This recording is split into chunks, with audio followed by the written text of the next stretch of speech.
EHP Média, la chaîne qui vous édifie, 100% chrétien. Alors, bâtissons-nous une ville et une tour dont les sommets touchent au ciel. Nous une ville et une tour dont les sommets touchent au ciel.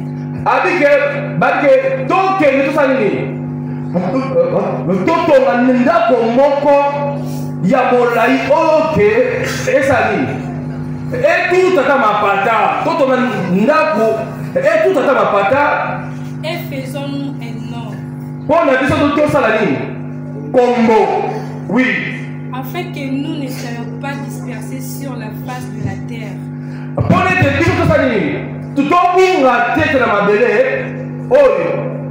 L'Éternel descendit pour voir la ville et la tour qui bâtissait le Fils des hommes.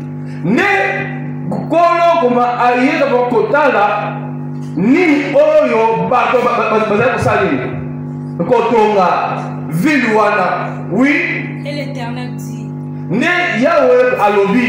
voici, voici, ils forment un seul peuple et ont tous une même langue.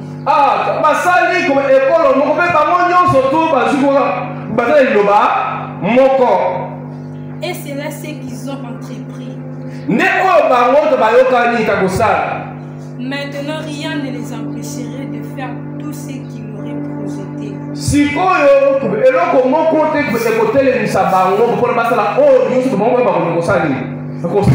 Oui. Alors, descendons et là confondons leur langage.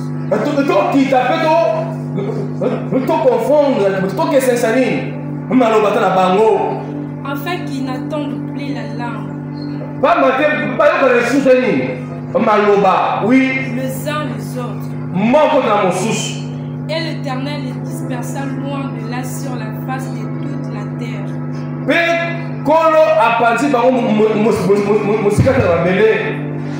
Et amen.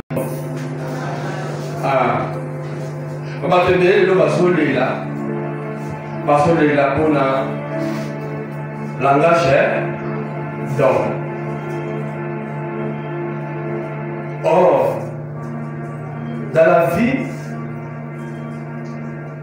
il y a un moto et pour ça, la œuvre est comme encore.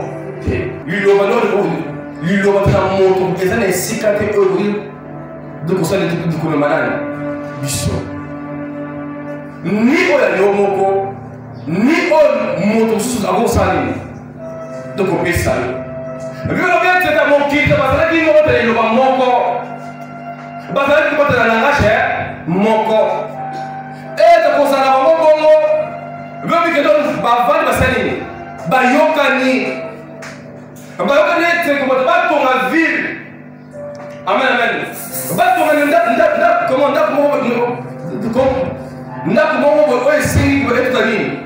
comment on n'a pas qu'à. Babani, quand on peut ça, baïgé, que nous t'en salaboye, nous t'en saboye. Amen, amen. Et puis, babani, la kotonga. Babani, quand on salaboye, ça qui baïgé de la bango. Babanse la bango, oh, l'autre et mataki. Amen, amen. Babani, tout ça la boye. Pour les deux, tout ce gagné. Combo. Mokiri olo pour la ligne de la bango. Mokiri oh bison dans le boyete. Oui. Ba te beni ba zotambola parce que ba yokani. Ba te beni ba zotambola parce que ba iloba moko. Peut-être bazotonga déjà te batuta de babete na bango mingi pe basabe déjà te batongaka. Amen, amen. Mingi te basali bavana bato bayokana balinga baota banyete na moni esiki to botambola boni na bapoko wana na na yoki mopepa mula na koti na ndako na lalaki na sanze. Na koti na ndako na tandi na tapi na lali. Si ebandaki kobenda na yokaki te popongi ezwaki nga na sepelaki na atmosphère wana. Subitement na sa pongi na yoki eloko eleli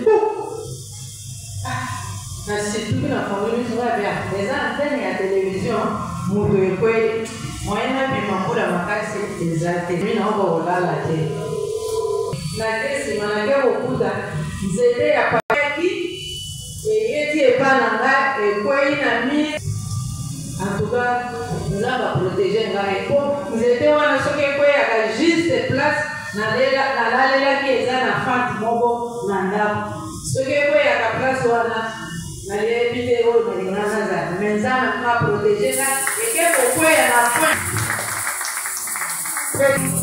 Alléluia. Semaine passée, la dernière matin, on a fait pour aller faire la voisine, la maison de la salle. Voilà qui dit que la première pour qu'il va aller. Ensuite, ça ne va pas, c'est des actes. Ça coule la vie de 10 personnes. Par contre, on fait 6 sacs. Moi, ce que j'ai tourné, c'est un matin. On peut se sac. Quand vous êtes à 4 000 là-bas, on peut sauter. Il y a un petit peu, on va dire, ouais, puis on a évité. On a dit, on a dit ça. On a sorti, on a dit, sac à Kim. Qu'est-ce qu'on va payer? On a vu maman, on a dit, on a dit, associatif. Et c'est la legislation. Voilà,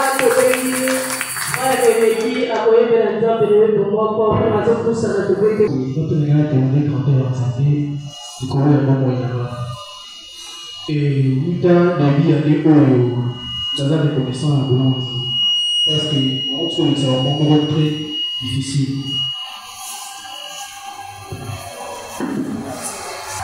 Moi, passé à une conférence, mon collègue était.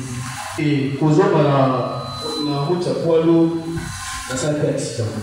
Et mon moment d'accident, on a tous choses avec la moto. Tout a deux personnes. Alors, maman va aller pour traverser à la qui a autre map il y a un splash, à traverser il y a un bagage. Tout le monde est derrière aussi quand même, pour klaxonner, maman a beaucoup de côté. Le petit rose est dans le zone. Là, nous avons dit. On a vu de la Zambie.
EHP Média, la chaîne qui vous édifie 100% chrétien.